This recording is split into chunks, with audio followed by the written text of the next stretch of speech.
Stop overcomplicating your commute with a dozen gears you never actually use. Most of the time, those extra cogs are just adding weight and noise to a ride that should be simple. I looked at my old bike recently and decided the clutter had to go. You start by pulling that rear wheel right off and facing the heart of the machine. Grab your chain whip and that lock ring tool.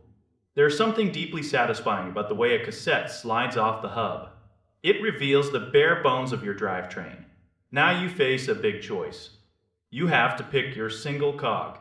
This one little piece of metal dictates your entire riding experience. You want something that lets you climb but still gives you speed on the flats. Once you have your chosen gear, the real work begins with the spacers. You cannot just throw the cog on and hope for the best.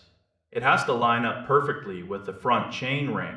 I found that reusing the old spacers from the cassette worked like a charm. It is a game of millimeters. If that chain line is even slightly off, you will hear it. It will grind and eventually jump. You want it to be silent. While you're at it, check your frame dropouts. If your wheel drops out the bottom, you cannot just pull the wheel back to tighten the chain. You are going to need a tensioner. This little device acts like a simplified derailleur that does not shift. It just keeps the chain from sagging. You cut the chain down to size using a breaker tool. Get rid of all that extra metal. When you loop the new, shorter chain through, the whole bike starts to look different. It looks clean. It looks purposeful.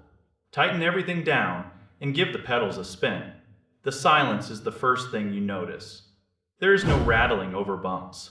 There is no ghost shifting when you stand up to climb. It is just a direct connection between your feet and the road. This kind of project is the perfect weekend task for anyone who likes to tinker. You do not need a professional shop. You just need a bit of patience and a clear eye for alignment. The maintenance goes down to almost zero. No more adjusting cables or worrying about a bent hanger.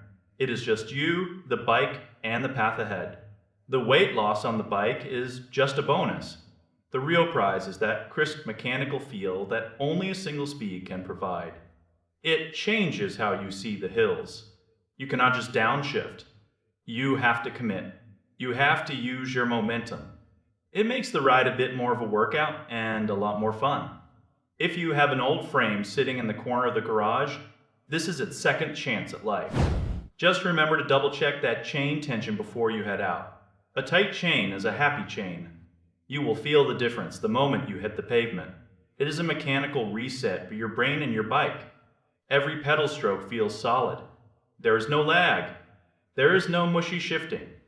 It is just crisp and immediate. You might get a bit sweaty on the steep parts, but that is part of the charm. It is a back-to-basics project that anyone can handle with a few basic tools. Give it a shot and see how it feels.